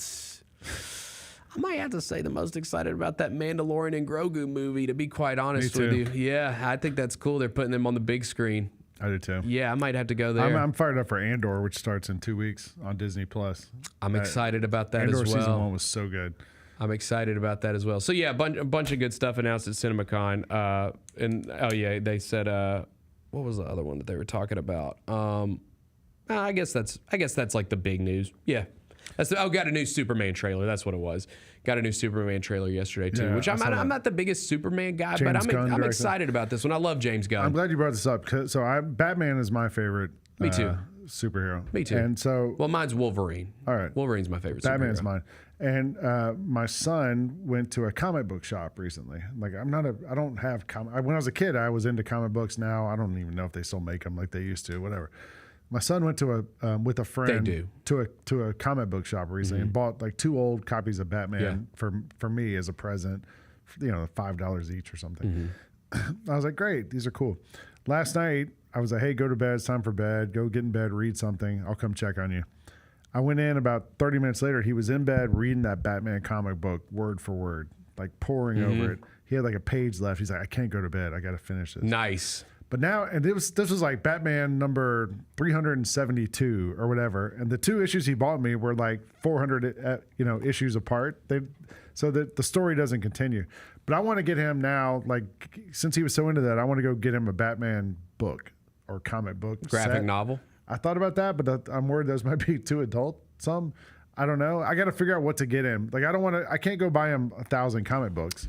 So I got to figure out how to get that. If anybody in the chat has ideas, holler. I mean, if you like for a starting point, I might go he's not a child. He's almost a teenager. So yeah, I might go for a starting point. The Dark Knight Returns, Frank Miller for Batman, just because it's like that's a lot of the Christopher Nolan stuff was kind of pulled from that, and that's a pretty classic one, I would think. Yeah, all right, that's a good I idea. think that'd be a good one. I can let you borrow my copy of it. That's a pretty good one for a starter there, I would say. Yeah, right. That's good stuff. Shout out comic book stores. Yeah, for sure. Shout out comic book stores, man. But Midtown Con is this weekend, by the way. Oh, is it? Yeah, cool. I think it's going to be over there by 901 Toys, and they've got the arcade next door now, and Cooper Young Java. I think they're doing it over there. They gave me a flyer when we were over there last week. Also, tomorrow downtown, the farmers market returns. Well, there you go. Go downtown, get you some food at the farmers market, then swing by the comics. Head over to Midtown Con. Yeah. Get some comic books. Maybe I'll do that. Shout out. All right. Let's take a break. I forgot I still got to throw it to the break. Let's take one more break, and we'll come back and get you out of here. You're watching the Gary Parrish Show on Grind City Media. Thanks for showing up, Memphis. Nothing compares to catching your Grizzlies IRL. And that all starts with buying tickets at Ticketmaster, the official ticket marketplace of the Memphis Grizzlies and the NBA. Ticketmaster gets you to the game so you can catch every highlight. Put that jersey collection to use for the next game and get Grizzlies tickets at Ticketmaster. Whether they're here at FedEx Forum or on the road, Ticketmaster's got your back when it comes to scoring tickets. And there's no better brag than saying you saw it live.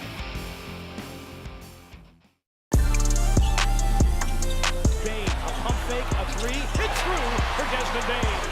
FBK. Fly by King. Wheels through the lane. Now spins back. Ja hangs. Puts it in. Oh, what a shot by Morant in the clutch. So hot. Oh, Jared said no. Because he doesn't put on a play, comes up with a monster block. The Millennium Tour 2025 with Trey Songz, Hustle Marion, with Bow Wow, with special guest Rick Ross, along with Plies, Boosie, the Yin Yang Twins, and RSVP, featuring Ray J, Sammy, Bobby V, and Pleasure P, and Nivea. Sunday, April 6th at FedEx Forum. Tickets on sale at Ticketmaster and BPCtickets.com. Shinedown, Dance Kid Dance Tour. Live in Memphis. FedEx Forum, Saturday, August 30th. With special guests, Bush and Morgan Wade. Get tickets now at LiveNation.com. Shinedown, live in concert. For more, visit Shinedown.com. Thanks for showing up, Memphis. Nothing beats catching your Grizzlies IRL, and nobody knows that better than you. So next time you want to hit up a game, Ticketmaster's got your back with tickets to every upcoming matchup. Whether you're catching the Grizzlies at home or on the road, you'll find tickets at Ticketmaster, the official ticket marketplace of the Memphis Grizzlies and the NBA. Keep putting that jersey collection to use and get Grizzlies tickets today. There's no better brag than saying you saw it live. See you courtside again soon, Memphis.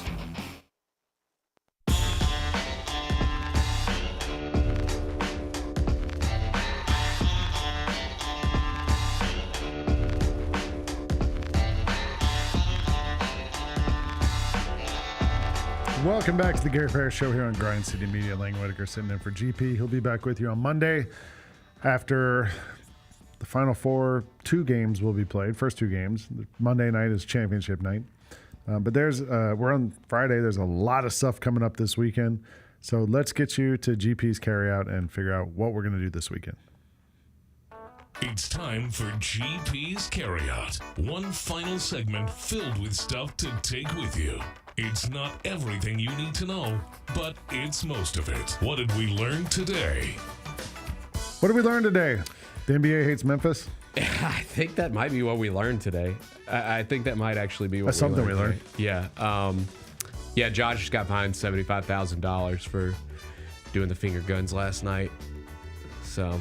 But the other guys who did finger guns last night, LeBron did not James, get fined. They Brandon did not get fined. Pajemski, none of them got fined. They were not from fined. what we've been told. They were not fined. So yeah, we'll see what comes of it. But hey, we also learned that the Grizzlies snapped their losing That's streak, right. and I think that's the most We important learned the Grizzlies thing. Yes, can still win games and still have it within their capacity to get a win. Yes, we learned you can still call 12, and we learned that the Grizzlies are like it ain't over till it's over, man.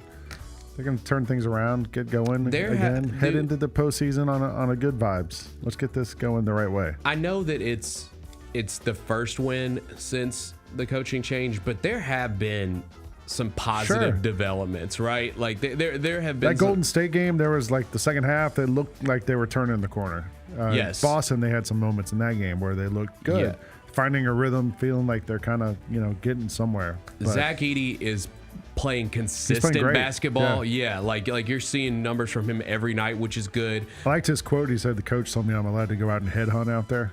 I like that too. That's a good quote. Yeah. I like that too. And then obviously you get the call 12 moment, and Ja's just been incredible since he returned. Like he's been awesome. And if you're a Grizzlies fan, like that's what you want to see the most. If anything, like these last couple weeks, Jaren feels like he's kind of plateaued or not been what he was before when Ja was out.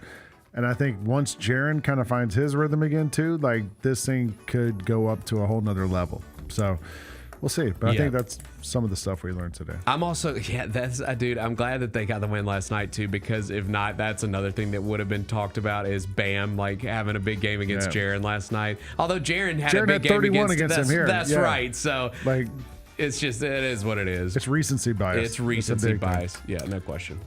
What's today's biggest game? Why don't we go with... Let's go with Nuggets Warriors. All right. Let's go with Nuggets Warriors. NBA TV tonight. Yeah, again, like we've got the Warriors, we've got the Lakers, and we've got the Clippers all playing tonight. But this is the one that's on TV, right? It's on NBA TV tonight, unless you have League Pass. So we'll go there. You've got on yours. It says Golden State favored by 1.5 right now. Has it moved? It's Denver by 1.5. Really? So I don't know if somebody's not playing for the Warriors. Second night of a back-to-back. Second night of a back-to-back. Denver had did they play last night? No. But they're coming off the game where Jokic had 61. That's right. 17 and 30 or whatever crazy number he had. Well, that's the thing too with Golden State. And I know they beat us in that game the other night, but outside of Draymond, where's the size? Yeah. I mean, how are they going to compete against these amazing bigs like a Jokic, right? I mean, you can put Draymond on Jokic. Sure, I got it. But they also have Aaron Gordon. Who's guarding him? You know what? Like the whole MVP debate happening now, we talked about this on Odds Couple. Like, I feel like the fact that the Nuggets, like, other than Jokic, who do they have, though? Like, I think Jokic being so good and keeping the Nuggets in this, to me, he's more valuable to the Nuggets than SGA is to the Thunder. Because no matter who plays for the Thunder, they win. They're winning every game. You know, like they've kind of got this system figured out. SGA is awesome. I agree with that. But this isn't the best player award. This is the most valuable player award. And to me, that's probably Jokic this It's year. interesting that that's flipped. I think I'm going to go. Yeah, I think that Nuggets sounds pretty good there. I'm also. And that's what we're rooting for. Tonight, I'm also going to watch Braves home opener. Yeah, 0-7. Yeah, Orioles got a series starting against the Royals. I mean, we gotta kind of bounce back after a rough series against the Braves Red are playing Sox. the friggin' Marlins, so like we better win 2 of these 3. Like Schwellenbach's on the hill tonight. Like you know. Good luck, man. I'll be rooting for you guys. Atlanta minus 240. If you're interested in that. What are we watching on TV? What are you watching on TV tonight? You said it was movie night in your house. I think it might be a movie night after, like, I might have Braves on the phone. Mm-hmm. I don't know. I've got you'd like this. I have a list of movies on my phone that I want my son to see. Oh, nice. He's 12. As do I, actually. We're working through this list. We've seen a bunch of them. We actually watched Rushmore the other night. Classic. Great movie. Yeah. Which, he's a little young. I was having to explain some things. But for the most part, got it, liked it a lot. So I don't know. Maybe like a the other night when it was all raining and stuff, I was like, what if we watch Twister? And he's like, no, no, I do not want to watch that when the tornadoes were coming. We revisited it, but when the new one came out, yeah. Bill Pullman. It's my mom's favorite movie of all time, Twister. Maybe a weird science. Is your mom into weather? Like, why would she? I don't know. I don't know why Helen that's Hunt? her favorite Helen movie. Hunt fan? I mean, Helen Hunt was huge in the 90s, man. Jan de Bont? Wasn't that Bill Paxton, rest in peace. Bill Paxton. I said Pullman. Bill Paxton. Twister's a classic. Maybe Armageddon. I was thinking about watching that with my son. That's a great one. I wonder how that holds up. I'm sure it's fine. I wonder how that holds up. But I would be willing to bet Armageddon does not hold up in 2025. Michael Bay movies have a history of holding. Yeah. Okay. I don't know. I don't know about. What do you got? I don't know what we're watching tonight, but this weekend I'm watching the White Lotus finale. Yeah. Yeah. I mean, I gotta. I did watch Righteous Gemstones last night from Sunday. I just caught up on that. That's the best show. That's so funny. I just crack up. That Uncle Baby Billy is the best. Yeah, we talked about it earlier this week. GP's favorite character is Judy Gemstone. She's incredible. She's great too. The scene with her and Megan Mullally, in the bedroom is pretty underrated great. Yep. show that's on Max you can watch is Judy Gemstone, the actress. I think her name's Edie Patterson. She was on Vice Principals. I saw it. Which is Danny McBride, Walton Goggins, and it's her. It's the same crew, It's the same basically. thing, Yeah. and it's so good. Yeah, that one got canceled. It only had 2 seasons. Yeah, but they're all on Max. If you have Max, you can watch them all. Yeah, I would agree with you. If you're a Righteous Gemstones fan, watch Vice Principals because it's pretty good too. But growing up in the South and growing up in a family that went to church twice a week and all that stuff, like Righteous Gemstones hits in a lot of different levels, and I think it's pretty awesome. Yes, it's very I accurate. tried watching White Lotus season 1 about 2 weeks ago, and I got through 1 episode, and I was like, I don't know, just not feeling it. You are out of your mind. I just don't want to see like people just argue about being in a hotel. What's the point of this? Dude, that show is incredible. The mystery of what? The dialogue, the season 1 is good as season 3. It's like a dark comedy. Season 1 is good as season 3. I would say season 3 has been the best season to date. Do I even need to watch season 1 and 2? They loosely tie together, all 3 of them. Because I saw like the woman in season 1 who gave the massage to Jennifer Coolidge is in season 3. Yes, so what it's been is like 1 or 2 characters from the previous season go to work at the hotels is in the next season. Right. Yeah, but it's not. I don't think you necessarily. I would say with this new season, you might need to have seen season 2 to keep up with one of the storylines. That's what I'd say. It's like Severance to me. Like I can't watch Severance either. I tried watching Severance, and by halfway through that first episode, I was just playing Retro Bowl on my phone. I'm like, what? This is the most boring thing I've seen. Unpopular opinion. Yeah. I don't love it either. Yeah. I like it. GP loves it. JB loves it. I think it's a really good show.